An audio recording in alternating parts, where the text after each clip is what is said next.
You know that smell? The one that hits you and boom, suddenly you're back home. That's arroz con leche with La Fe. First, make sure you have all the ingredients at home to prepare this beautiful and creamy dessert. Take a screenshot if necessary. Now, let's start. 1 cup of La Fe jasmine rice, 2 cups of water, a pinch of salt, and a lot of memories. Now comes the good part.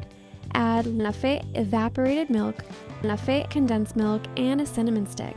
Mix slowly. Smell that? That's the holidays arriving at home. Don't rush it, let it simmer. Let it thicken and stir for 20 minutes.